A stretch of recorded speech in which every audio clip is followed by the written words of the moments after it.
اگلے روز الصبح ہی پنڈت مہاراج اپنے پورے پروٹوکول کے ساتھ لال بھون میں آ دھمکا۔ یہ ایک 50-55 سالہ شخص تھا۔ اس کے گلے میں بہت سی مالائیں تھیں۔ وہ سفید دھوتی قمیص میں تھا۔ ایک نہایت اعلیٰ درجے کی کشمیری شال اس کے کندھوں پر تھی۔ اس کی وضاقتہ دیکھ کر سورگ باشی گرو سوبھاش کی یاد آتی تھی۔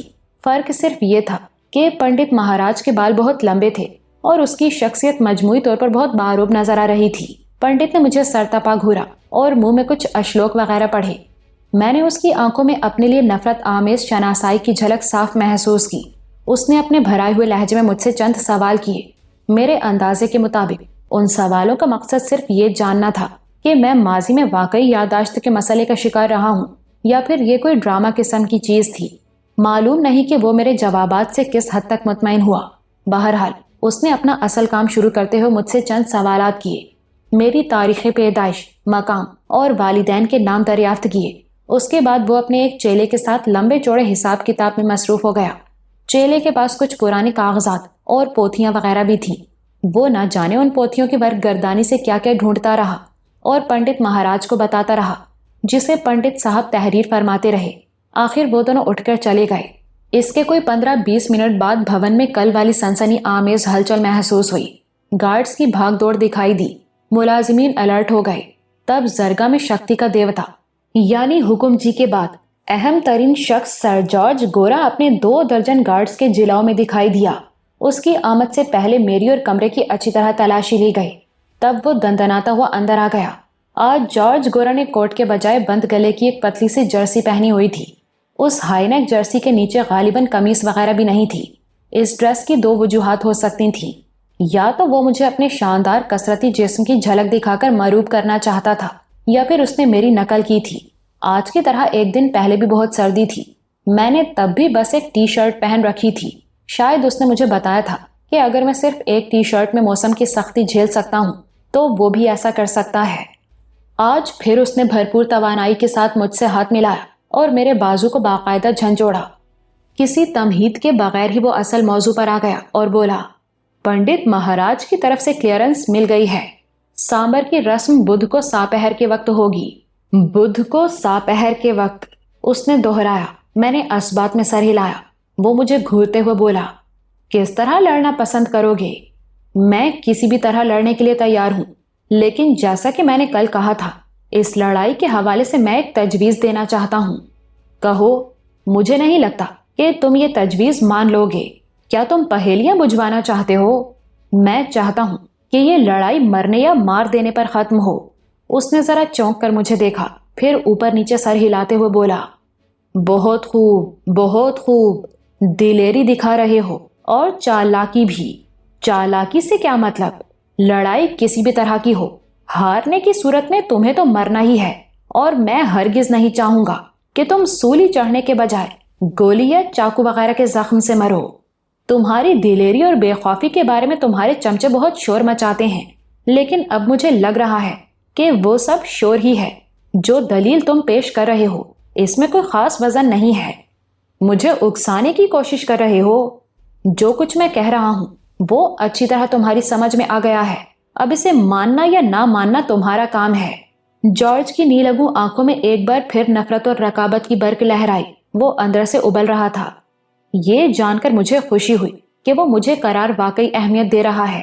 میرے خیال میں اس اہمیت کی ایک بڑی وجہ یہ بھی تھی کہ میں نے ان لوگوں کو کچھ ثابت کر کے دکھایا تھا۔ پہلے جارج کی حراست سے فرار ہونا اور پھر پانڈے جیسے گھمنڈی کو یادگار مزاحمت دینا معمولی واقعات نہیں تھے۔ جارج ٹانگیں چوڑی کر کے کھڑا تھا، بڑے اسٹائل سے کمر پر ہاتھ رکھ کر بولا، اس بارے میں بھی سوچ لیتے ہیں۔ فی الحال یہ بتاؤ کہ کس طرح لڑنا پسند کرو گے؟ تم ویسٹرن انداز میں کھیل سکتے ہو، تلوار بازی کر سکتے ہو، چاقو زنی، باکسنگ، جو تمہارا دل چاہے۔ میں چاہتا ہوں کہ ہم بغیر کسی ہتھیار کے خالی ہاتھ لڑیں اور تب تک لڑتے رہیں جب تک کوئی ایک حتمی طور پر جیت نہ جائے۔ تمہاری باتوں سے لگ رہا ہے جیسے یہ لڑائی شاید بہت دیر تک چلے گی، لیکن مجھے لگتا ہے کہ یہ خاصی غیر دلچسپ لڑائی ہوگی۔ 1-2 منٹ میں ہی تمہارا جنازہ تیار ہو جائے گا۔ کچھ ایسے ہی خیالات تمہارے بارے میں میرے بھی ہیں، میں نے آنکھوں میں آنکھیں ڈال کر کہا۔ بہت خوب، بہت خوب، اس نے ایک بار پھر اوپر نیچے سر ہلایا۔ پھر ذرا توقف سے بولا، ایک طرف تم کہہ رہے ہو کہ تم مرو یا مارو کی لڑائی لڑنا چاہتے ہو، دوسری طرف خالی ہاتھ لڑنے کی بات کر رہے ہو۔ خالی ہاتھوں سے بندہ مارنے میں کافی دقت پیش آیا کرتی ہے، اور میری کھال بھی تھوڑی سی موٹی ہے، تو اپنا کوئی من پسند ہتھیار رکھ لو، چاقو یا کٹاری یا کچھ اور۔ ٹھیک ہے، اس بارے میں تمہیں کل بتا دیا جائے گا، جارج نے مبہم انداز میں کہا۔ مجھے اندازہ ہو رہا تھا کہ میرے طرز تخاطب نے اسے جھنجھوڑ کر رکھ دیا ہے۔ اس کے اندر طیش کا دریا ابل رہا تھا، وہ اس ابال کو ضبط کرنے کی کوشش میں لگا ہوا تھا۔ وہ مجھے جان کی امان دے چکا تھا، ورنہ شاید اسی جگہ وہ خونریز لڑائی شروع ہو جاتی جس کی منصوبہ بندی کی جا رہی تھی۔ اس کے طیش اور اس کی آتش پائی نے مجھے لطف دیا۔ عمران ابھی سو رہا تھا۔ میں اس ہال کمرے کی طرف چلا گیا جہاں جسمانی ورزش کا ساز و سامان موجود تھا۔ تھوڑی سی رعایت کے ساتھ اس جگہ کو جم کہا جا سکتا تھا۔ ایک طرف دیواروں پر انڈین فلمی اداکاراؤں ہیما مالنی، زینت امان اور سری دیوی وغیرہ کی تصویریں لگی تھیں۔ ان تصویروں میں ان خواتین کی جسمانی فٹنس نمایاں نظر آتی تھی۔ ساپہر کے بعد ٹرینر گیتا دیوی لڑکیوں کو لے کر یہاں آتی تھی اور 1.5-2 گھنٹے گزارتی تھی۔ فی الوقت جم خالی پڑا تھا۔ ایک گوشے میں جاگنگ مشین موجود تھی اور سینڈ بیگ بھی جھول رہا تھا۔ میں جاگنگ مشین پر ایکسرسائز میں مصروف ہو گیا۔ قریباً آدھ گھنٹے تک میں نے اندھا دھند ورزش کی اور پسینے سے شرابور ہو گیا۔ پھر میں سینڈ بیگ پر تباہ آزمائی کرنے لگا۔ جب میں یہ کام شروع کرتا تھا تو دنیا و مافیہا سے بے خبر ہو جاتا تھا۔ ارد گرد کا احساس تو دور کی بات ہے، مجھے اپنا ہوش بھی نہیں رہتا تھا۔ باروندہ جیکی کی تربیت نے مجھے کسی اور ہی سانچے میں ڈال دیا تھا۔ میں نے سینڈ بیگ کو اتنا مارا کہ لہو لوہان کر دیا۔ وہ جگہ جگہ سے خون رنگ ہو گیا۔ یہ میرا اپنا ہی خون تھا جو میرے ہاتھوں کی جلد سے اور ناخنوں سے رسا تھا۔ یہ ورزش نہیں تھی، مشق بھی نہیں تھی، یہ ایک جنون تھا، ایک آگ تھی جو سینڈ بیگ کے روبرو ہوتے ہی میرے جسم میں پھیل جاتی تھی۔ غیظ و غضب کے عالم میں کچھ ہو جاتا تھا مجھے۔ آج کل اسحاق کی دردناک موت کی یاد نے میرے رگ و پے میں کچھ اور بھی چنگاریاں بھر دی تھیں۔ جب میں دیوانہ وار اپنے کام میں لگا ہوا تھا، عمران کی آمد نے مجھے چونکایا۔ میں دیکھ کر دنگ رہ گیا۔ اس کے ہاتھوں میں باکسنگ کے ہلکے گلوز نظر آ رہے تھے۔ وہ میری طرف دیکھ کر دلکش انداز میں مسکرایا اور بولا، لگتا ہے کہ مارشل آرٹ کی کسی دھواں دار فلم کا اثر ہو گیا ہے تم پر۔ میں نے کوئی جواب نہیں دیا اور اپنی سانسیں درست کرنے کی کوشش کرتا رہا۔ وہ بات جاری رکھتے ہوئے بولا، بے زبان کو مارنا اچھی بات نہیں ہے، کوئی ایسا ہو جو تھوڑا بہت جواب بھی دے سکے۔ اس کے ساتھ ہی اس نے دستانوں کی ایک جوڑی میری طرف بھی پھینک دی۔ میں نے 2 گلاس پانی پیا اور دستانے پہن لیے۔ وہ چہکا، بس میری ناک پر نہ مارنا، کیونکہ یہ میں نے جگہ جگہ گھسیڑنی ہوتی ہے، اور ہو سکے تو کنپٹی کو بھی چھوڑ دینا، کیونکہ سنا ہے شریف لوگ یہاں لگنے والی چوٹ سے اکثر فوت ہو جاتے ہیں۔ کوئی بات نہیں، تمہیں کچھ نہیں ہوگا، میں نے کہا۔ تم زبان درازی کرنے لگے ہو، لیکن خیر، اس کی سزا میں تمہیں رنگ میں دوں گا۔ لوگ کھڑے ہو جاؤ۔ ہم دونوں لکڑی کے ہموار فرش پر باکسنگ میں مصروف ہو گئے۔ یہ پہلا موقع تھا کہ میں اور عمران اس طرح آمنے سامنے ہوئے تھے۔ مجھے معلوم تھا کہ عمران ایک زبردست لڑاکا ہے، میں لاہور میں ہڑپا میں اور پھر جہلم وغیرہ میں اس کی غیر معمولی پھرتی اور توانائی کے مظاہرے دیکھ چکا تھا۔ وہ سنگین ترین صورتحال میں بھی بڑے سکون سے لڑتا تھا اور یوں لگتا تھا کہ لڑ نہیں رہا، سرکس میں کوئی خطرناک آئٹم دکھا رہا ہے۔ میں نفسیاتی طور پر ہمیشہ سے اس سے مروب رہا تھا، لیکن اب یہ مروبیت میری اندرونی تبدیلیوں کے دھارے میں کافی حد تک دب گئی تھی۔ ہم پہلے وارم اپ ہوتے رہے، پھر ایک دوسرے پر ہلکے ہلکے حملے کرنے لگے۔ یکایک عمران نے اپنے دائیں بازو کو بجلی کی سی تیزی سے حرکت دی۔ بے حد کوشش کے باوجود میں خود کو اس کے طوفانی مکے سے نہ بچا سکا۔ آنکھوں میں تارے سے ناچے اور میں لڑکھڑا کر دیوار سے جا ٹکرایا۔ وہ مسکرایا، جارج سے لڑنا چاہتے ہو تو اس کے لیے زندہ رہنا ضروری ہے، اور مجھے تمہاری خیریت مشکوک نظر آ رہی ہے۔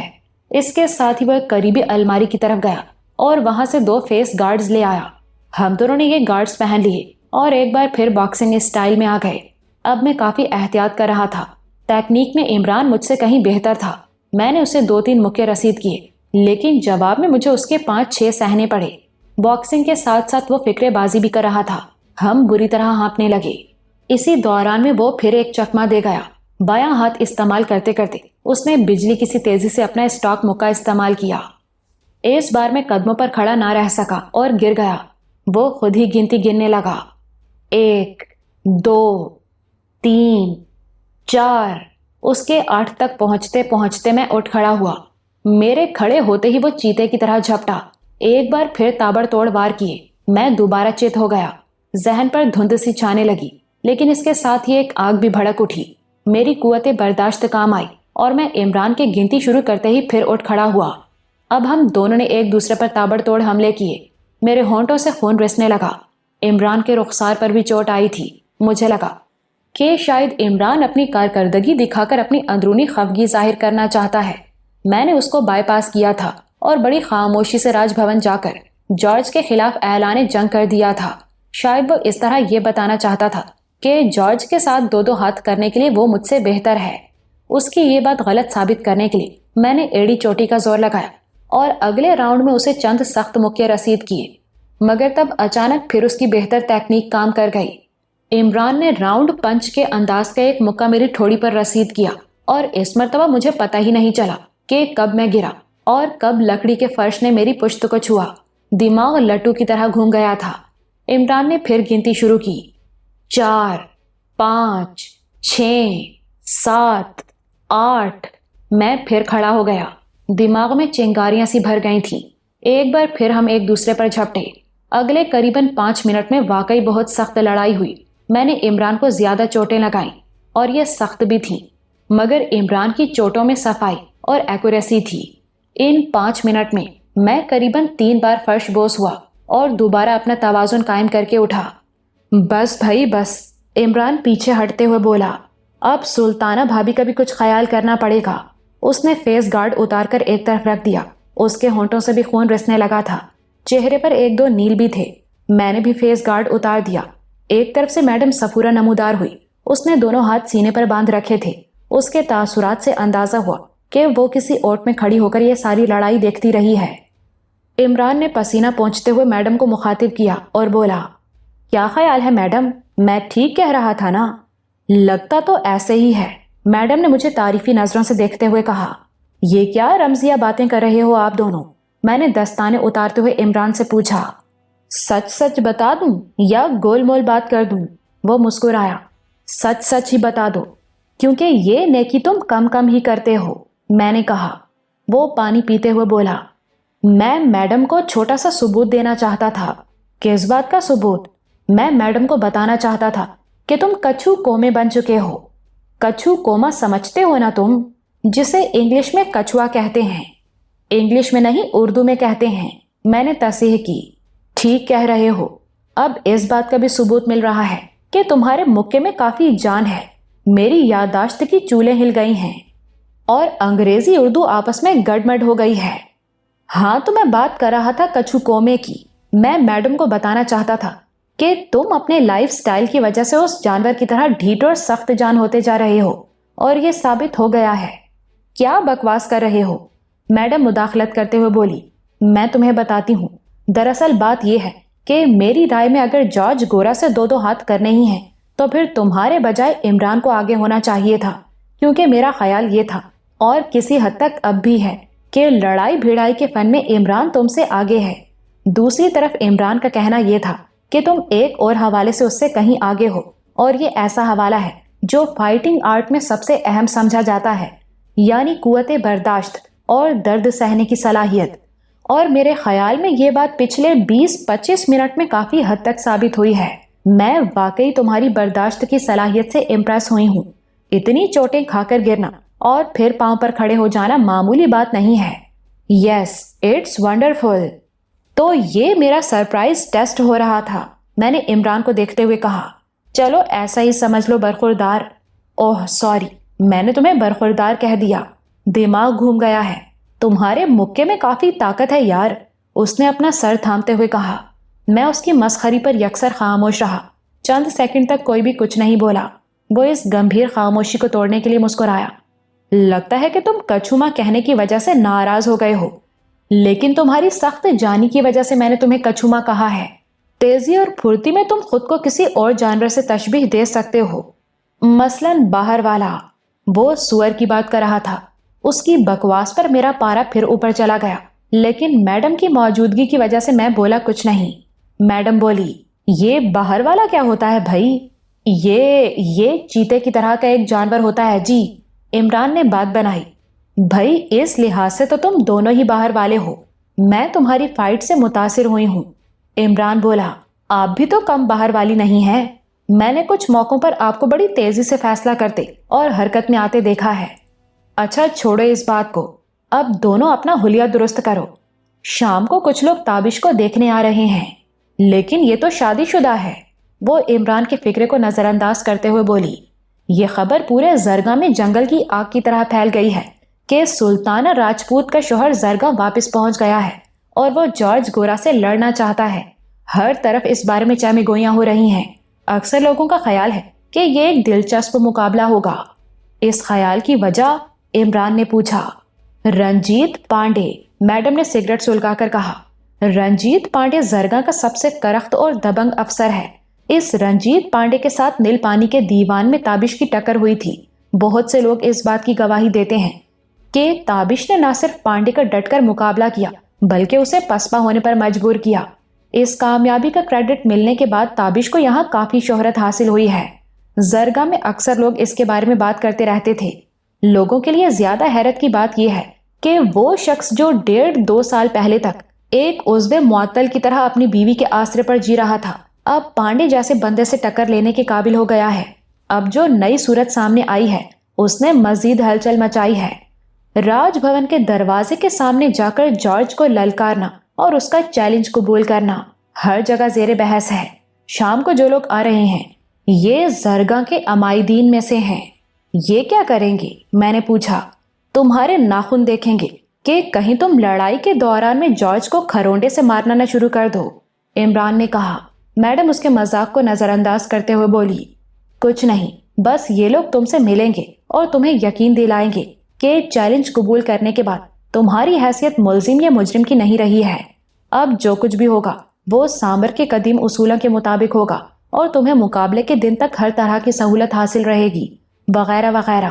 میڈم میرے کام کا کیا بنا؟ میں نے پوچھا۔ ہاں تمہارا کام ہو گیا ہے، میں نے پرسوں شام ہی تمہارا پیغام نیل پانی روانہ کر دیا تھا۔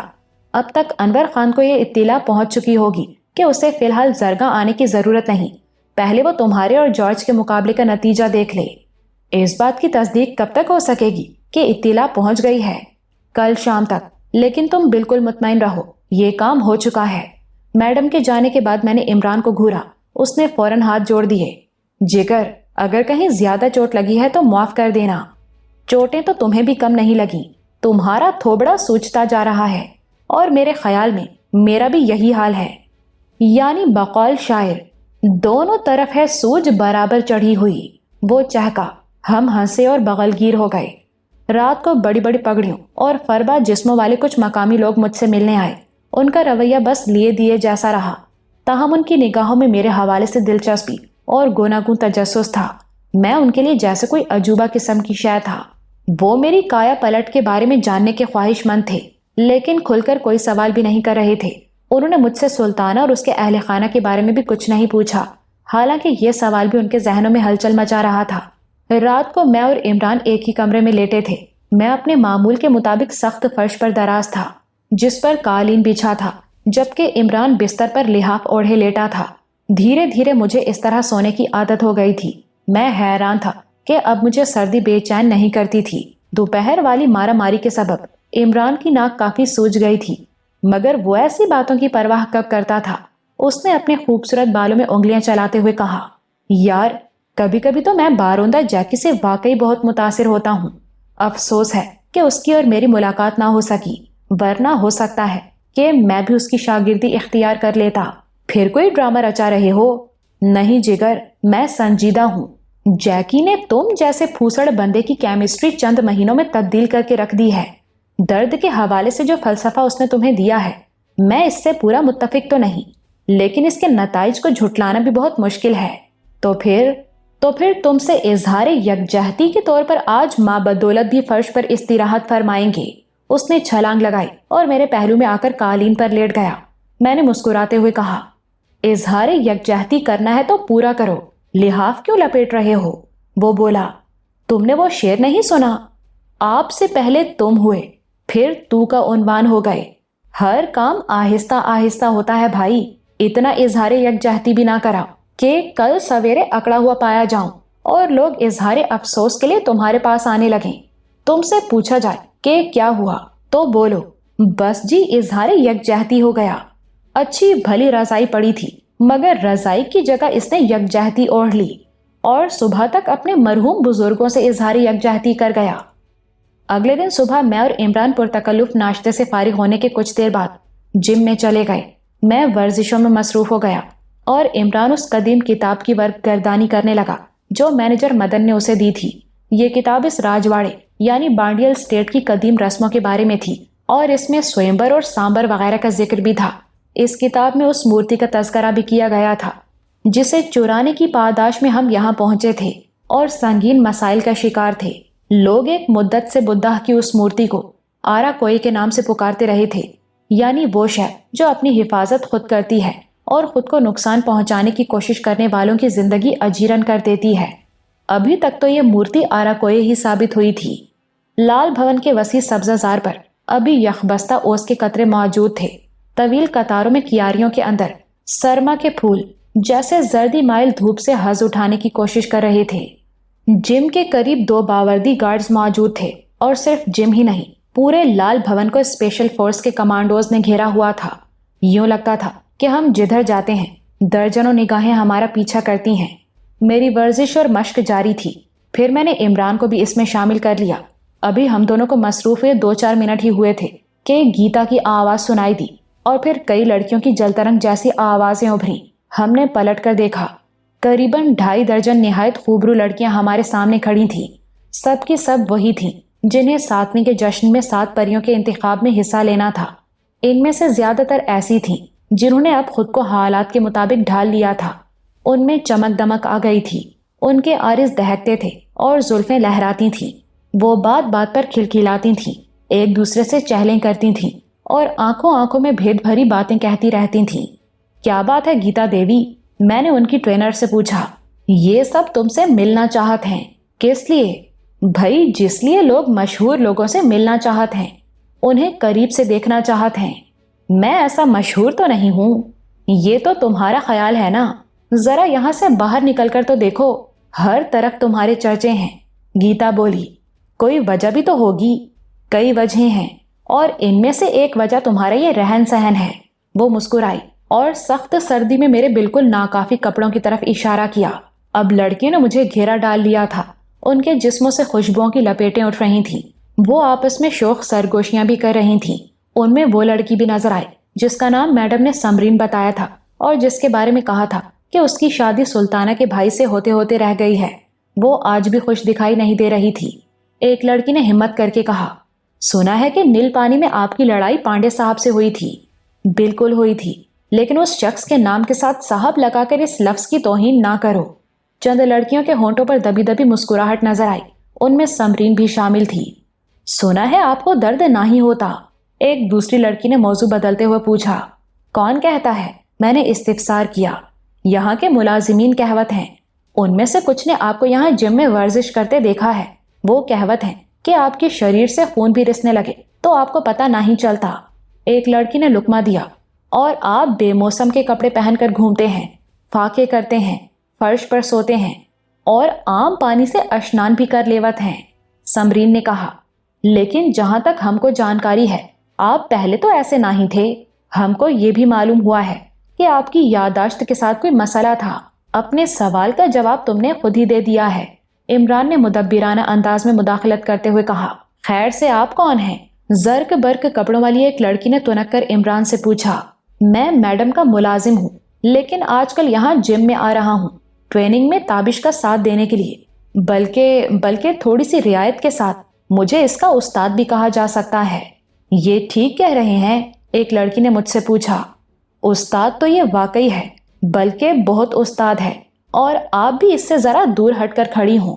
یہ لڑکیوں کو بہت جلد شاگردی میں لے لیتا ہے۔ دیکھو mister Tabish, it's too much. میں اس سے زیادہ بے عزتی برداشت نہیں کر سکتا، اور وہ بھی اتنی زیادہ لڑکیوں کے سامنے۔ اس نے مجھے مکہ دکھایا، پھر لڑکیوں سے مخاطب ہو کر بولا، اے خوش جمال پری پیکران، میں آپ کو ایک بہت اونچی بات بتاتا ہوں۔ جس طرح بد سے بدنام زیادہ برا ہوتا ہے، اسی طرح اچھے سے مشہور زیادہ عزت دار ہو جاتا ہے۔ یہ تابش صاحب بس مشہور ہو گیا ہے، ورنہ یہ کوئی ایسا رستم سہراب بھی نہیں ہے۔ لڑکیاں کھلکھلا کر ہنسیں۔ ایک بولی، ہم تو اتنا جانت ہیں جی کہ جو شخص پانڈے صاحب جیسے شخص سے ٹکر لے سکتا ہے وہ جارج گورا صاحب کے لیے بھی ضرور مشکل پیدا کرے گا۔ تو آپ سب یہ چاہتی ہیں کہ جارج صاحب کے لیے مشکلیں پیدا ہوں؟ لڑکیاں ایک دم خاموش ہو گئیں۔ ان کی ٹرینر گیتا جلدی سے بولی، نہیں، ایسی بات تو نہیں۔ جارج صاحب کی حیثیت ہمارے مالک کی سی ہے، ہم ایک غیر کے مقابلے میں ان کی ہار کا کیوں سوچیں گے؟ ہم چاہتے ہیں کہ بھگوان ہمیشہ کی طرح ان کو کامیاب کرے۔ اس کے ساتھ ہی اس نے سوالیہ نظروں سے لڑکیوں کی طرف دیکھا۔ کئی لڑکیوں نے اس بات میں سر ہلایا۔ بہرحال ان کے تاثرات ان کے اندرونی جذبات کی چغلی کھا رہے تھے۔ ان میں سے شاید ہی 2-4 ہوں گی جو دلی طور پر گیتا کی بات سے اتفاق کر رہی ہوں، اور مجھے تو لگ رہا تھا کہ شاید گیتا بھی وہ نہیں کہہ رہی جو اس کے دل میں ہے۔ وہ 30-35 سال کی تھی۔ اندازہ ہوتا تھا کہ اب سے 5-10 سال پہلے تک وہ خاصی حسین رہی ہوگی۔ اس کے جسم میں بھی کشش تھی۔ عین ممکن تھا کہ ماضی قریب میں وہ بھی جارج کی عیش پرستی کا شکار رہی ہو۔ میڈم صفورہ نے بتایا تھا کہ وہ بہت باتونی ہے۔ اس ملاقات میں اس کا ثبوت بھی مل گیا۔ اگلے 10-15 منٹ میں جتنی باتیں ساری لڑکیوں نے کی اس سے دگنی صرف گیتا نے کی۔ عمران بھی ٹھیک ٹھاک چرب زبان تھا۔ وہ گیتا کا خوب ساتھ دے رہا تھا۔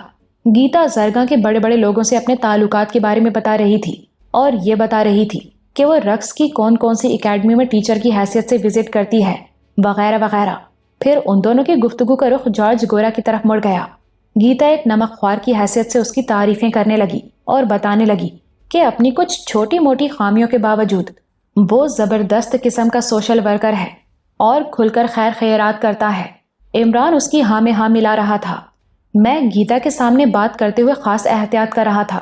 مجھے میڈم کی یہ بات یاد تھی کہ گیتا پیٹ کی ہلکی ہے اور اس کے سامنے بات کرتے ہوئے محتاط رہنا ہے۔ میرا خیال تھا کہ عمران کو بھی میڈم کی یہ نصیحت یاد ہوگی، لیکن پھر جوش گفتار میں وہ کہیں کا کہیں نکل گیا۔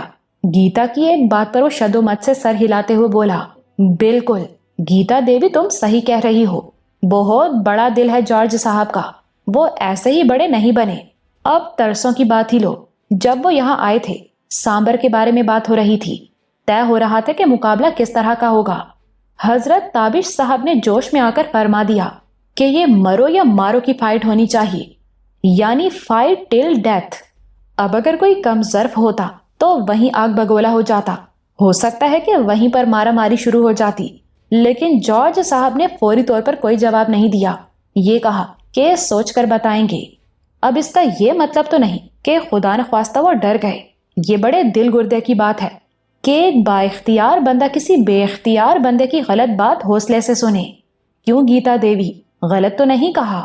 16 آنے ٹھیک ہے۔ گیتا نے اوپر نیچے سر ہلایا۔ مجھے تو واقعی حیرانی ہو رہی ہے کہ اس طرح کی بات ہوئی ہے۔ میں تو یہ کہوں گی کہ میں سمجھ گیا ہوں آپ جو کہنا چاہ رہی ہیں۔ عمران نے تیزی سے گیتا کی بات کاٹی۔ اگر جارج صاحب نے سوچنے کا وقت لیا ہے تو اس واسطے نہیں کہ وہ گھبرا گئے ہیں۔ وہ چاہتے ہیں کہ سامبر کے بارے میں جو کچھ طے ہوا ہے وہ اسی طرح رہے اور کوئی نئی شروعات نہ ہو۔ یہی بات ہے نا گیتا دیوی؟ گیتا نے اس بات میں سر ہلایا اور کچھ کہنے کے لیے منہ کھولا، مگر عمران کی رفتار زیادہ تیز تھی۔ میں خود بھی فائٹنگ آرٹ کی تھوڑی بہت سمجھ رکھتا ہوں، لیکن میں سمجھتا ہوں کہ جارج صاحب مہا فائٹر ہیں۔ ہم تابش صاحب سے صرف ہمدردی کا اظہار کر سکتے ہیں یا پھر یہ دعا کر سکتے ہیں کہ ان کے لیے جارج صاحب کے دل میں کچھ رحم پیدا ہو جائے اور وہ سامبر کی شرطوں میں کچھ رد و بدل کر دیں۔ یہ بہت مشکل ہے، گیتا نے دبے لہجے میں کہا اور پھر ایک جھرجھری سی لی۔ اس سے پہلے کہ وہ اپنی کینچی زبان کو پھر حرکت دیتی، عمران دوبارہ پہل کر گیا۔ میں سمجھ گیا گیتا دیوی کہ آپ کیا سوچ رہی ہیں۔ میری آنکھوں میں بھی وہی 2 تاریخ والا منظر ہے۔ کیا نام تھا اس بدقسمت کا؟ اسحاق، گیتا نے کہا۔ ہاں اسحاق، میں نے اس کا آخری وقت دیکھا تھا۔ اللہ ہر کسی کو ایسے وقت سے بچائے۔ اس نے کانوں کو ہاتھ لگائے اور ایک بار پھر بولتا چلا گیا۔ گیتا کا چہرہ دیدنی تھا، وہ بولنا چاہ رہی تھی، لیکن عمران کہیں سانس لیتا تو وہ منہ کھولتی۔ شیر کو 1.25 شیر ٹکر گیا تھا۔ گیتا کچھ دیر تک پیچو تاب کھاتی رہی۔ اسی دوران میں اندر سے اسے میڈم کا بلاوا آ گیا اور وہ اپنی شاگرد لڑکیوں کے ساتھ اندرونی حصے کی طرف چلی گئی۔ اس کے جاتے ہی عمران مسکرانے لگا۔ جگر، لگتا ہے گیتا دیوی کا پیٹ آج ضرور پھول جائے گا۔ ایسے لوگوں کے لیے خاموش رہنا عذاب سے کم نہیں ہوتا۔ میں غصے میں کھل رہا تھا، جھنجھلائے ہوئے لہجے میں کہا، یہ تو نے کیا ڈرامہ کیا ہے بھائی؟ میڈم نے سمجھایا بھی تھا کہ گیتا کے سامنے کوئی ایسی ویسی بات نہیں کرنی۔ تو نے سارا کچا چھٹا کھول دیا۔ یہ بتانے کی کیا ضرورت تھی کہ میں نے جارج کو مرو یا مارو والی تجویز دی ہے؟ یار، اس میں برائی ہی کیا ہے؟ لیکن اگر تم ناراض ہوتے ہو تو میں اپنے الفاظ واپس لے لیتا ہوں۔ وہ اٹھ کر چل دیا۔ کہاں جا رہے ہو؟ الفاظ واپس لینے، وہ معصومیت سے بولا۔ دیکھو، تم دوسروں کو بیوقوف سمجھنے کی عادت چھوڑ دو۔ مجھے بتاؤ، تم نے گیتا کے سامنے یہ سب کچھ کیوں کہا ہے؟ اچھا تم بتاؤ، تمہارا کیا خیال ہے کہ میں نے کیوں کہا ہے؟ اس نے جوابی سوال جڑ دیا۔ میں نے چند لمحے سوچنے کے بعد کہا، مجھے لگتا ہے کہ تم یہ بات پھیلانا چاہ رہے ہو۔ کیوں؟ شاید تم سب کو بتانا چاہتے ہو کہ میں نے دلیری دکھائی ہے اور جارج کو مرو یا مارو کا چیلنج دیا ہے۔ ونڈرفل یار، تمہارے ہاتھ چومنے کو دل چاہتا ہے۔ تم واقعی جینیس ہو۔ میرے اندر سے ایسی عقل مندی ڈھونڈ نکالی جو میرے میں تھی ہی نہیں۔ ویسے یہ بات ہے تو بڑی زبردست۔ ہر کس و ناکس کو پتا چل جائے گا کہ تم نے اس لڑائی میں جارج کو مرو یا مارو والا چیلنج دیا ہے۔ اب اس کے لیے اس چیلنج کو قبول نہ کرنا بہت مشکل ہو جائے گا۔ بہت خوب یار، بہت خوب۔ میں اسے گھورتا رہا، کبھی اس پر طیش آتا، کبھی اس کی چالاکی کی تعریف کرنے کو دل چاہتا۔ وہ ایسا ہی گورکھ دھندا تھا، کبھی سیدھا سادہ، کبھی جلیبی کی طرح گول۔ یقینی بات تھی کہ اس نے گیتا سے جو کہا، پلاننگ کے ساتھ کہا تھا۔ اس پلاننگ کا نتیجہ صرف 15-20 گھنٹے میں سامنے آ گیا۔ اگلے روز صبح ناشتے پر میڈم اپنے کتے سمیت آ دھمکی۔ اس نے بتایا، زرگاہ میں کھلبلی مچی ہے۔ یہ بات پھیل گئی ہے کہ سلطانہ راجپوت کے پاکستانی پتی نے جارج گورا کو سامبر کے لیے تجویز دی ہے کہ یہ لڑائی کسی ایک فریق کی موت تک جاری رہے۔ یہ بات پھیلی کیسے؟ میں نے پوچھا۔ I don't know. اس کا پتہ تو جارج کے علاوہ بس ہم 2-3 لوگوں کو تھا۔ بہرحال جو بھی ہے، اب یوں لگ رہا ہے کہ اس حوالے سے جارج کا فیصلہ چند گھنٹوں میں ہی سامنے آ جائے گا۔ جارج کا فیصلہ تو سامنے نہیں آیا، تاہم رات 9-10 بجے کے لگ بھگ میڈم صفورہ ہمارے بیڈ روم میں آئی۔ میں اور عمران اس وقت مونگ پھلی کھانے اور باتیں کرنے میں مصروف تھے۔ ہماری گفتگو کا موضوع ہزاروں لوگوں کے سامنے اسحاق کی دردناک موت ہی تھی۔ وہ منظر کوشش کے باوجود ہماری نظروں سے اوجھل نہیں ہوتا تھا۔ اس کی بے بسی، اس کا کرب، ان گنت مشتعل لوگوں کے درمیان وہ یکسر تنہا اور زخم تھا۔ میڈم کے آتے ہی ہم خاموش ہو گئے۔ وہ بولی، تم لوگ راج بھون میں ہلچل مچا کر یہاں آرام سے بیٹھے ہوئے ہو، کیوں؟ کیا ہوا؟ میں نے پوچھا۔ ابھی پنڈت مہاراج یہاں آئے ہوئے تھے۔ کسی خاص الخاص موقع کے سوا وہ کم ہی خود چل کر کسی کے پاس آتے ہیں۔ ان کی باتوں سے پتہ چلتا ہے کہ ان پر ججمنٹ کی بھاری ذمہ داری آن پڑی ہے۔ وہ خود کو پھنسا ہوا محسوس کرتے ہیں۔ اگر درست فیصلہ دیتے ہیں تو حکم جی سمیت جارج کے خیر خواہ ناراض ہوتے ہیں، اور غلط فیصلہ دے نہیں سکتے کیونکہ سب کچھ پرانی کتابوں میں لکھا ہوا ہے۔ جو لوگ دھرم کو سمجھتے ہیں وہ اس فیصلے کو کبھی قبول نہیں کریں گے۔ کیا آپ سامبر کی لڑائی کی بات کر رہی ہیں؟ میڈم نے اس بات میں سر ہلایا، اپنے بوائے کٹ بالوں میں انگلیاں چلا کر بولی، یہ بات پوری طرح پھیل گئی ہے کہ سلطانہ کے شوہر نے سر جارج کو مرو یا مارو کا چیلنج دیا ہے۔ اب سامبر کے پرانے اصولوں کے مطابق جارج کو تابش کی یہ للکار قبول کر لینی چاہیے اور یہی دلیرانہ فیصلہ بھی کہلائے گا، مگر کچھ لوگ ایسا نہیں چاہتے۔ ان کا پوائنٹ آف ویو یہ ہے کہ یہ 2 ہم رتبہ افراد کا مقابلہ نہیں ہے، ایک عام شخص ہے، دوسرا ریاست کا ایک اہم ترین فرد ہے، اس پر بہت سی ذمہ داریاں ہیں، بے شمار لوگوں کی بہتر زندگی اس کی سلامتی سے وابستہ ہے، وغیرہ وغیرہ۔ ایسی سوچ رکھنے والے زیادہ تر وہی لوگ ہیں جن کا تعلق حکمراں طبقے اور ہائی جینٹری سے ہے۔ اب پنڈت مہاراج کیا کہتا ہے؟ عمران نے پوچھا۔ میں نے بتایا ہے نا کہ وہ پھنس گیا ہے۔ اب اس مسئلے کو حل کرنے کی ساری ذمہ داری اس پر ڈال دی گئی ہے۔ ہم کہہ سکتے ہیں کہ اس کو لاء کی تشریح کرنی ہے اور یہ فیصلہ دینا ہے کہ جارج تابش کا مطالبہ پورا کرنے کا پابند ہے یا نہیں۔ اب شاید وہ اس اہم ججمنٹ سے فرار حاصل کرنا چاہ رہا ہے۔ وہ چاہتا ہے کہ کوئی درمیانی راستہ نکل آئے۔ درمیانی راستہ؟ میں نے پوچھا۔ ہاں، وہ مجھ سے یہی بات کرنے کے لیے آیا تھا۔ اس کا خیال ہے کہ اگر تم خود ہی اپنے اس مطالبے سے دستبردار ہو جاؤ تو فیصلے کی ضرورت ختم ہو جائے گی۔ یعنی تم کہہ دو کہ تم جارج سے مرو یا مارو کی فائٹ نہیں چاہتے ہو۔ اس کے بدلے میں مجھے کیا حاصل ہوگا؟ مجھے تو ہارنے کی صورت میں سولی ہی چڑھنا ہے۔ میں نے بھی پنڈت مہاراج سے یہی بات کہی تھی۔ اس کا کہنا ہے کہ ہو سکتا ہے وہ اس سلسلے میں حکم جی سے تھوڑی بہت رعایت حاصل کرنے میں کامیاب ہو جائے، یعنی مجھے 2-4 گھنٹے کے لیے سولی پر لٹکانے کے بجائے عمر بھر کے لیے لٹکا دیا جائے، زرگاں کی جیل میں ڈال دیا جائے۔ نہیں میڈم، مجھے یہ کڑی سزا منظور نہیں۔ میں چاہتا ہوں کہ میرے ساتھ جو بھی ہونا ہے بس ان 2-4 دنوں میں ہو جائے۔ میرا لہجہ حتمی اور فیصلہ کن تھا۔ میڈم نے چونک کر میری طرف دیکھا، پھر وہ عمران کو دیکھ کر بولی، تمہاری اس بارے میں کیا رائے ہے؟ چند لمحوں کے لیے میری اور عمران کی نگاہیں ٹکرائیں۔ ایک بجلی سی کوندی، یہ وہی بجلی تھی جو ہمیں ہر خطرے سے بے نیاز کر دیتی تھی، جو ہمیں یاد دلاتی تھی کہ ہم موت کے آگے نہیں، پیچھے بھاگنے کا تہیا کر چکے ہیں۔ عمران نے گہری سانس لیتے ہوئے کہا، میرا فیصلہ وہی ہوگا میڈم جو تابش کا ہوگا۔ تابش تو فیصلہ دے چکا ہے، تو میں بھی دے رہا ہوں۔ مجھے لگتا ہے یہ ٹھیک کہہ رہا ہے میڈم۔ رعایت کے نام پر جارج کی جیل میں زندگی اور موت کے درمیان لٹک جانے کے بجائے آنن فانن موت کو گلے لگانا اس کے لیے بہتر رہے گا۔ میڈم کی آنکھوں میں ایک تعجب سا نظر آنے لگا۔ وہ کچھ دیر خاموش رہی، پھر سگریٹ کا ایک طویل کش لے کر اور دھواں فضا میں چھوڑ کر بولی، بہرحال تم لوگ کل تک اس بارے میں مزید سوچ لو۔ سوچ لیا میڈم، میں نے مستحکم لہجے میں کہا۔ میرا جواب 1 دن بعد بھی یہی ہوگا اور 1 ماہ یا 1 سال بعد بھی یہی۔ آپ پنڈت کو بتا دیں کہ میں اپنے پورے ہوش و حواس سے اپنے مطالبے پر قائم ہوں۔ میڈم چلی گئی۔ میں نے عمران کی طرف دیکھا اور عمران نے میری طرف۔ میں یوں ہی تو اس پر ناز نہیں کرتا تھا، وہ میری رگے جاں سے قریب تر تھا۔ باروندہ جیکی نے مجھے جسمانی طور پر مضبوط بنایا تھا، لیکن عمران نے اس سے بڑا کام کیا تھا۔ اس نے مجھے روحانی اور ذہنی استقامت دی تھی، مجھے اندر سے بدلا تھا۔ اب بھی وہ اس نازک موقع پر مجھے ایک ایسی توانائی دے رہا تھا جسے لفظوں میں بیان کرنا شاید میرے لیے ممکن نہ ہو۔ وہ میرا دل بن کر میرے دل میں دھڑک رہا تھا، وہ میرے بازو بن گیا تھا، میرا حوصلہ بن گیا تھا۔ میری آنکھوں میں نمی آ گئی۔ تھینک یو عمران، میں نے دل کی گہرائی سے کہا۔ وہ چند لمحے چپ رہا، پھر ایک دم پٹری سے اتر گیا۔ تھینک یو کس بات کا؟ یہ تو میرا پیشہ ہے یار، لوگوں کو ذرا بھڑکا کر ایک دوسرے سے لڑانا اور پھر کھٹا کھٹ بریکنگ نیوز بناتے جانا۔ اب دیکھنا فساد پلس پر کیسی کیسی لیڈ چلے گی، اور اس کے بعد تبصرے، تجزیے اور تڑفیے چلیں گے۔ تڑفیے سمجھتے ہو نا تم؟ ایسے ٹاک شوز جن میں گنجے دانشور اچھل اچھل کر تڑف تڑف کر لڑتے ہیں۔ اب ذرا تم سوچو، ایک تو دانشور ہو، اوپر سے گنجا، وہ کیا قیامت ڈھائے گا، بس مزہ آ جائے گا یار۔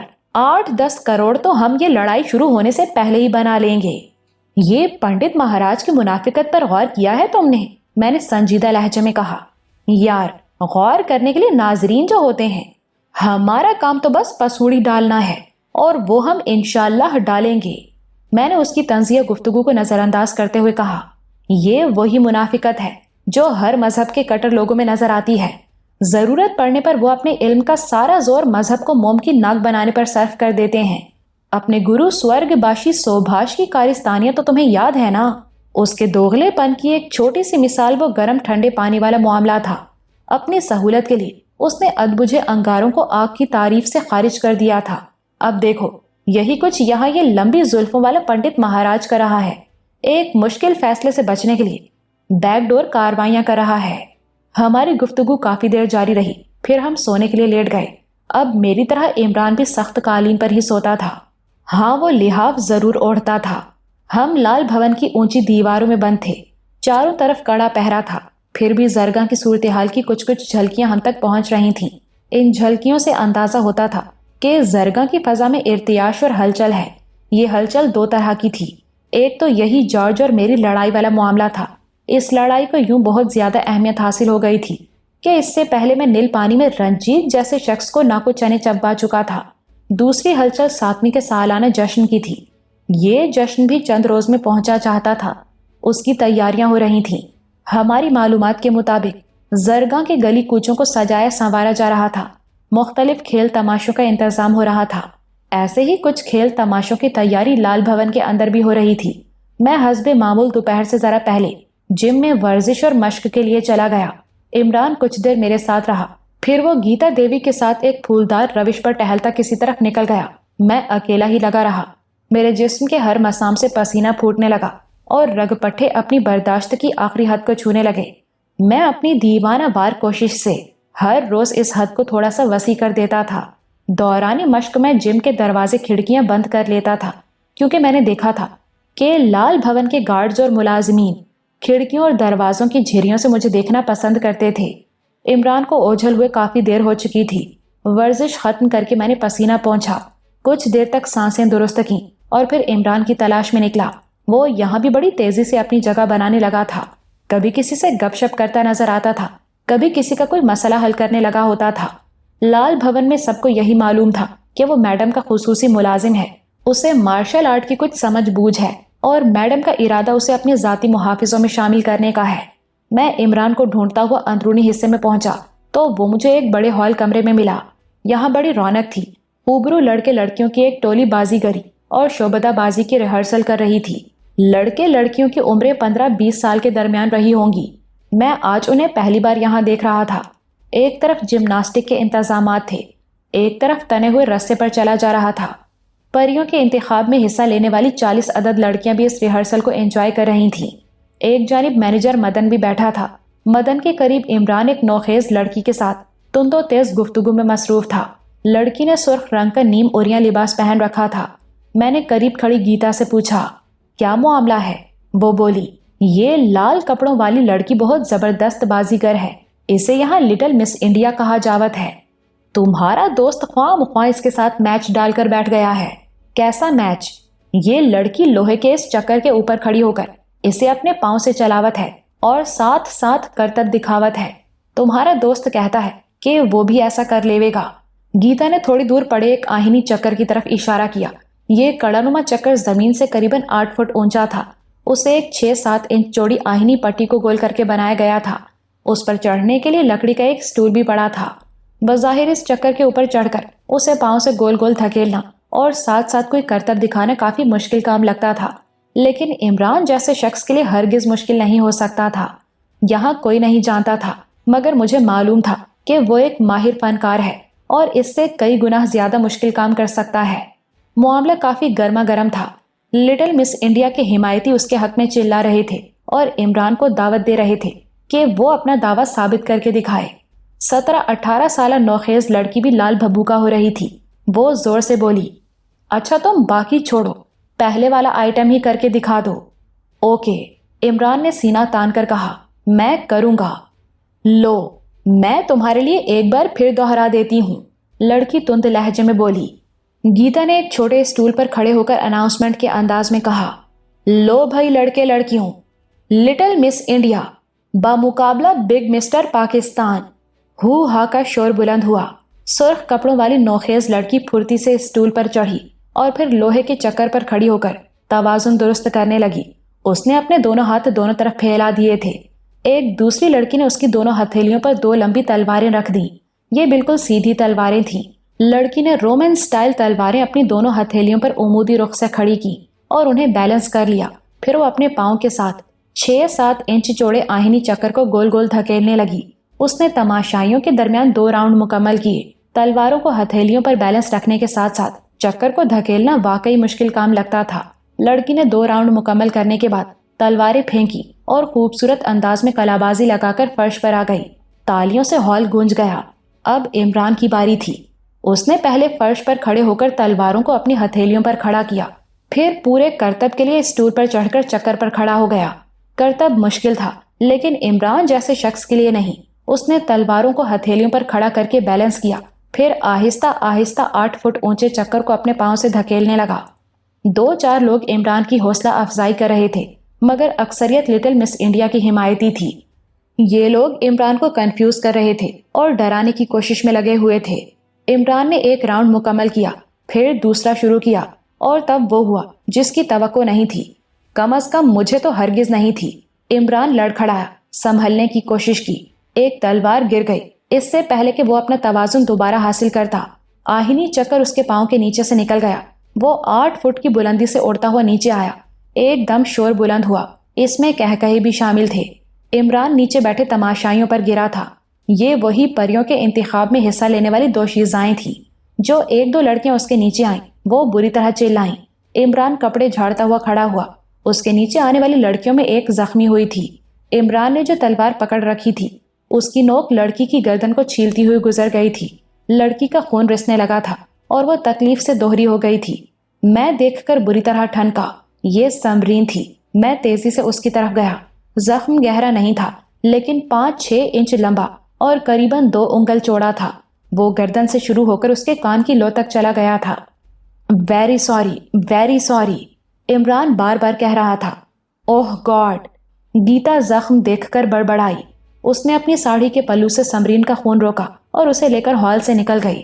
سرخ کپڑوں والی لڑکی کے حمایتی فاتحانہ نعرے لگا رہے تھے۔ عمران پہلے تو کھسیانہ نظر آیا، پھر اس نے کھلے دل سے ہار مان لی اور تند و تیز فکروں کی طرف سے کان لپیٹ کر وہاں سے نکل گیا۔ میں اس کے پیچھے تھا۔ ہم آگے پیچھے کمرے میں آئے۔ یہ کیا کیا تم نے؟ میں نے سخت لہجے میں اس سے پوچھا۔ وہی جو تم نے دیکھا ہے۔ مسخری مت کرو عمران، مجھے بتاؤ ایسا کیوں کیا ہے؟ یار، کیا خوبرو لڑکیوں کے اوپر گرنا تمہارا ہی حق ہے؟ آخر ہم بھی سینے میں دل رکھتے ہیں۔ جب گر ہی گئے تو سوچا کہ چلو کسی اچھی جگہ پر گریں۔ تم بکواس کر رہے ہو۔ تم جان بوجھ کر گرے ہو، جان بوجھ کر ہارے ہو۔ کیا ضرورت تھی اس طرح اپنی بے عزتی کرانے کی؟ اور پھر اس لڑکی کو جو چوٹ لگی ہے اس کا ذمہ دار کون ہے؟ ذمہ دار کوئی نہیں۔ ایسا حادثہ تو کسی کے ساتھ بھی ہو سکتا ہے یار۔ جہاں تک بے عزتی کی بات ہے، ہم پہلے ایسے کون سے نواب عزت بیگ ہیں؟ اچانک میرے ذہن میں جھماکا سا ہوا اور رونگٹے کھڑے ہو گئے۔ میں اس کی طرف دیکھتا چلا گیا۔ ایسے کیا دیکھ رہے ہو؟ ہپنوٹزم کرنے کا ارادہ ہے کیا؟ وہ بولا۔ میں نے سرسراتے لہجے میں کہا، تم بہت اونچی شے ہو عمران۔ تم نے جان بوجھ کر سمرین کو زخم لگایا ہے نا؟ توبہ توبہ! وہ گال پیٹنے لگا۔ اتنا بڑا الزام، اور وہ بھی جمعۃ المبارک کے دن۔ یہ الزام نہیں، حقیقت ہے۔ میں سمجھ گیا ہوں، سب سمجھ گیا ہوں۔ تم نے کہا تھا سمرین بچ سکتی ہے اور تم نے اس کو بچایا ہے۔ تم نے اسے داغدار کیا ہے کیونکہ تم جانتے ہو کہ بے داغ اور بے عیب لڑکی ہی فیری سلیکشن میں حصہ لے سکتی ہے۔ اس نے دیدے گھمائے۔ زبردست، ونڈرفل! یار تم واقعی سپر جینیس ہو۔ بندے کے اندر ایسی عقل مندیاں ڈھونڈ لیتے ہو جو اس نے کی ہی نہیں ہوتی۔ میرا تو اس طرف دھیان ہی نہیں گیا تھا۔ بھائی واہ! یہ مجھ سے کیا بے ساختہ کارنامہ سرزد ہو گیا ہے۔ بھائی واہ! مجھے پتا تھا وہ بدستور بکواس کر رہا ہے۔ میں نے اپنا سر پکڑ لیا۔ تم کو سمجھنا بڑا مشکل ہے عمران۔ پتہ نہیں کیا شے ہو تم۔ میں کوئی شے نہیں، بس یہ تمہارا حسن نظر ہے شہزادے۔ مجھے ایسی فلموں کا ہیرو بنا دیتے ہو جن کا میں نے صرف نام سنا ہوتا ہے۔ تمہیں یاد ہے فلم پاکیزہ میں دلیپ کمار کے ساتھ کیا ہوا تھا؟ میں خاموش رہا۔ وہ میری طرف سے خود ہی جواب دیتے ہوئے بولا، میں سمجھ گیا۔ تم کہنا چاہ رہے ہو کہ فلم پاکیزہ میں تو دلیپ کمار تھا ہی نہیں۔ بھائی یہی ہوا تھا نا، اسے فلم میں لیا ہی نہیں گیا اور اس کی جگہ راج کمار کو لے لیا گیا۔ اسی طرح کا ایک واقعہ فلم آن میں بھی ہوا تھا۔ وہ ایک بار پھر اوٹ پٹانگ بولتا چلا گیا۔ وہ رات خاصی تاریک تھی۔ میں اور عمران پہلو بہ پہلو قالین پر لیٹے تھے۔ وہ 2 دن سے زبردستی مجھے بھی لحاف اڑا رہا تھا۔ ہم دونوں خاموش تھے لیکن دونوں کے ذہنوں میں یقیناً ایک ہی طرح کے خیالات گھوم رہے تھے۔ وہ مقابلہ جس نے دیکھتے ہی دیکھتے زرگا میں غیر معمولی شہرت حاصل کر لی تھی۔ کسی وقت تو لگتا تھا کہ سیاد خود اپنے دام میں آ گیا ہے۔ اب بات خود جارج کے ہاتھ سے بھی نکلی ہوئی لگتی تھی۔ محسوس ہوتا تھا کہ اس مقابلے کی نوعیت اور دیگر شرائط کے بارے میں جو فیصلہ بھی ہونا ہے وہ پنڈتوں، پنچوں اور دیگر عمائدین نے کرنا ہے، اور آخری رائے پنڈت مہاراج کی ہونی ہے۔ رات کا پتہ نہیں وہ کون سا پہر تھا جب میری آنکھ کھلی۔ کمرے میں گہری تاریکی تھی، فقط ایک کھڑکی میں سے تھوڑی سی روشنی اندر آ رہی تھی۔ مجھے عمران نے ہی ہلا کر جگایا تھا۔ میں نے کچھ کہنا چاہا تھا تو اس نے اپنے ہونٹوں پر انگلی رکھ کر مجھے خاموش رہنے کا اشارہ کیا۔ اس کی آنکھوں میں چمک تھی۔ وہ کسی شکاری جانور کی طرح چوکنا اور چوکس نظر آتا تھا۔ اس نے دونوں لحافوں کو قالین پر اسی طرح پڑا رہنے دیا جیسے ان کے نیچے کوئی لیٹا ہو۔ پھر وہ قالین پر اوندھے منہ رینگتا ہوا غسل خانے کے دروازے کی طرف گیا۔ میں نے بھی اس کی تقلید کی۔ میری ساری حسیات آنن فانن بیدار ہو گئی تھی اور میں سمجھ گیا تھا کہ ہم کسی شدید خطرے میں ہیں۔ چند ہی سیکنڈ بعد ہم تاریک سرد غسل خانے کے اندر تھے۔ عمران نے دروازے میں تھوڑی سی جھیری رہنے دی اور باہر دیکھنے لگا۔ یہی وقت تھا جب مجھے کمرے کی کھڑکی کے پاس کسی سائے کی حرکت محسوس ہوئی۔ ہم غسل خانے کی تاریکی میں دم سادھے کھڑے رہے اور صورتحال کا جائزہ لیتے رہے۔ سایہ دروازے کی طرف بڑھا۔ ہم رات کو دروازہ مقفل کر کے سوتے تھے۔ یہ آہنی دروازہ تھا اور اس دروازے سے ملتا جلتا تھا جو چند روز پہلے فائرنگ کی وجہ سے خراب ہوا تھا اور اسے کھولنا ناممکن ہو گیا تھا۔ اب ہمارا کمرہ تبدیل ہو چکا تھا۔ چند سیکنڈ مزید گزرے، پھر دروازے کے ہضمی قفل میں چابی گھومنے کی بہت مدھم آواز سنائی دی۔ شک تو ہمیں پہلے ہی ہو رہا تھا، اب یقین ہونے لگا کہ یوں چوری چھپے ہمارے کمرے میں داخل ہونے والا اس عمارت میں موجود افراد میں سے ہی کوئی ہے۔ عین ممکن تھا کہ ہمارے محافظوں میں سے کوئی ہو۔ تھوڑی دیر بعد دروازہ بے آواز کھل گیا اور ایک دراز قد شخص دبے پاؤں اندر آیا۔ اس نے وارداتیوں کی طرح اپنا چہرہ ایک کپڑے میں لپیٹ رکھا تھا۔ اس کے ہاتھ میں ایک رائفل تھی جس کا بیرل معمول سے زیادہ لمبا نظر آ رہا تھا۔ غور سے دیکھنے پر پتا چلا کہ اندر آنے والے شخص کے جسم پر محافظوں والا مخصوص لباس ہے۔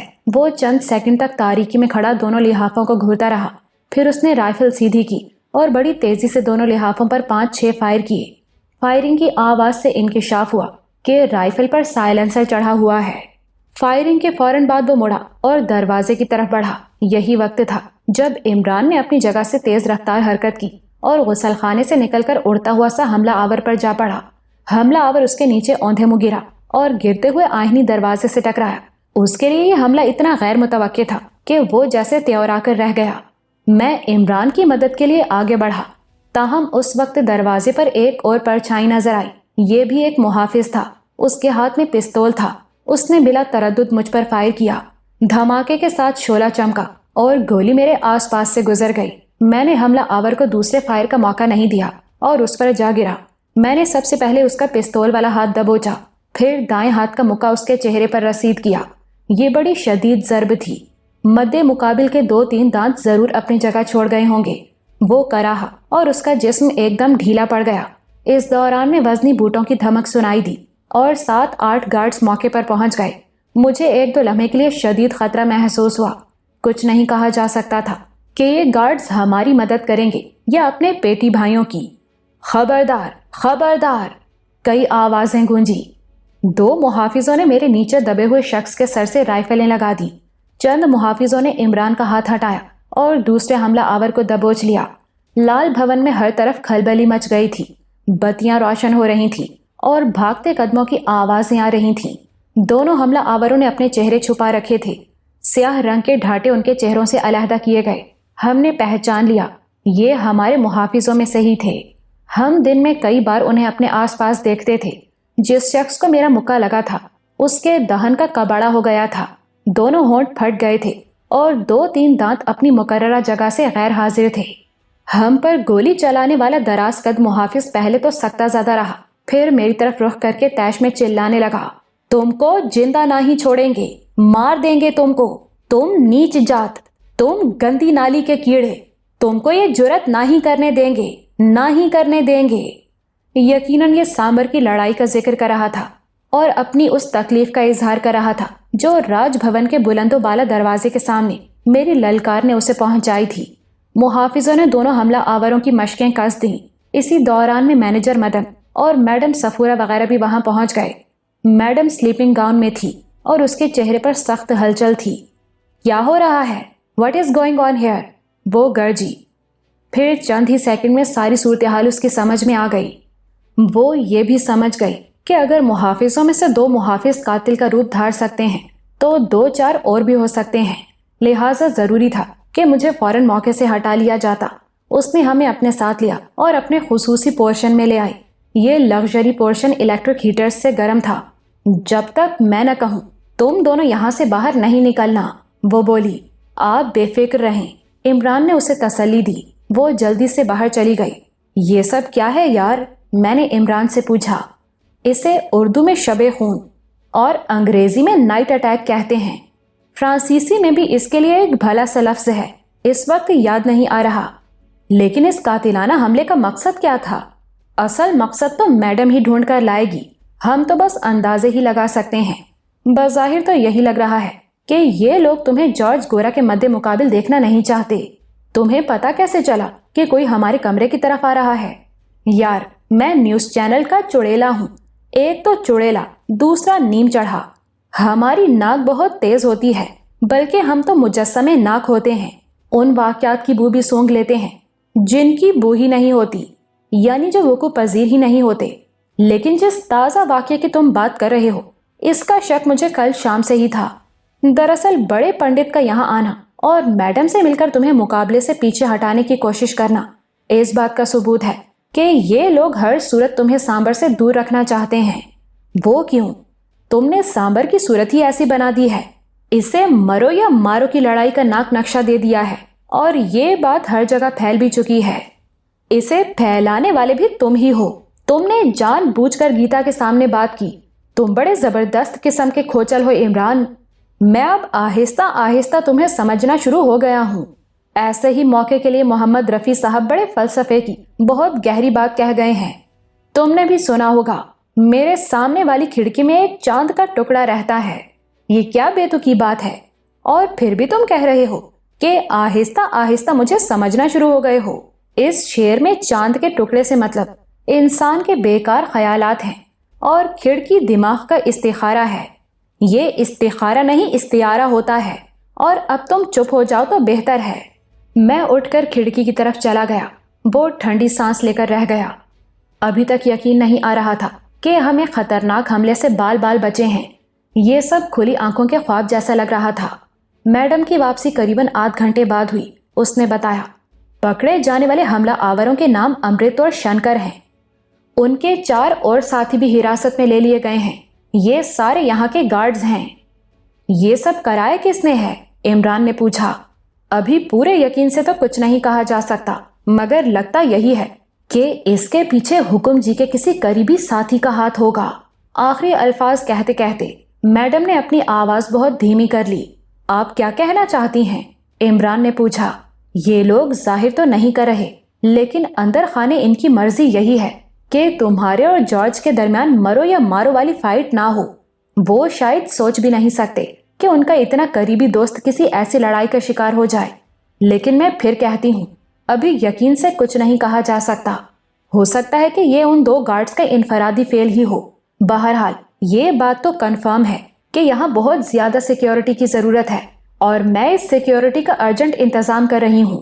ہم دونوں پر ہونے والے اس قاتلانہ حملے کی خبر بھی بہت جلد زرگاہ میں پھیل گئی۔ اگلے روز دوپہر کے وقت میں اور عمران جم جانے کے لیے کمرے سے نکلے تو بڑی بڑی مونچھوں والے ایک سینئر گارڈ نے ہمیں روک لیا۔ نہیں سر، اس نے ادب سے کہا، اوپر سے آرڈر ہے، آپ ابھی کمرے سے نہ ہی نکل سکتے۔ یہ کیا بات ہوئی؟ میڈم کہاں ہیں؟ میں نے تنک کر پوچھا۔ میڈم ابھی بھون سے باہر ہیں، وہ تھوڑی دیر میں آوت ہیں، تو ان سے بات کر لیجئے گا۔ گارڈ بولا، تم زیادہ تھانے دار بننے کی کوشش نہ کرو، میں اپنی ذمہ داری پر جا رہا ہوں۔ میں شمع چاہت ہوں سرکار، یہ میری نوکری کا سوال ہے۔ ہم جو کچھ کر رہے ہیں آپ کی رکشا کے لیے کر رہے ہیں۔ اس سے پہلے کہ میری اور سینئر گارڈ کی گفتگو تکرار کی شکل اختیار کرتی، گیتا وہاں آ گئی۔ وہ بہت چست لباس پہنتی تھی اور اس کے جسم میں ماہر رقاصاؤں جیسا لوچ تھا۔ اس نے مداخلت کرتے ہوئے مجھے اپنے ساتھ اندر آنے کے لیے کہا۔ میں اور عمران گیتا کے ساتھ واپس کمرے میں آ گئے۔ گیتا عمران سے خفا خفا نظر آتی تھی۔ اس خفگی کی وجہ وہی سمرین والا واقعہ تھا۔ اس دن وہاں بالکل مقابلے والا ماحول بن گیا تھا۔ مس انڈیا اور مسٹر پاکستان کے نعرے گونجے تھے۔ عمران کرتب دکھاتے ہوئے بلندی سے سمرین پر گرا تھا اور اسے زخمی کر دیا تھا۔ یہ بات اب تقریباً طے تھی کہ گیتا مکھی اپنی ایک قیمتی شاگرد سے محروم ہو چکی تھی۔ کمرے میں آ کر گیتا نے مجھے مخاطب کیا اور اپنے مخصوص بازاری انداز میں بولی، اس بیچارے سے آپ کیوں مغز ماری کرت ہو؟ وہ آرڈر سے مجبور ہے۔ ابھی میڈم جی آ جاوت ہیں، جو کہنا ہے ان سے کہہ لینا۔ بھگوان کا لاکھ لاکھ شکر ہے کہ آپ دونوں کا جیون بچ گیا۔ ویسے ابھی بھی خطرہ پوری طرح ٹلا نہیں۔ کل رات میڈم جی نے یہاں کے تقریباً سارے گارڈز تبدیل کر دیے ہیں۔ 7-8 بندوں کو پکڑا بھی گیا ہے۔ شہر کی کیا پوزیشن ہے؟ میں نے دبے لفظوں میں پوچھا۔ آج تو میرا من بھی چاہ رہا ہے کہ لڑکیوں کی طرح آپ جناب سے آٹوگراف مانگوں اور سوال جواب کروں۔ رات والے واقعے کے بعد آپ کی شہرت میں ایک دم اضافہ ہوا ہے۔ ہر جگہ آپ ہی کا چرچا ہے۔ زیادہ تر لوگن کا یہی وچار ہے کہ راج بھون میں حکم جی کے کچھ ساتھی نہ ہی چاہت ہیں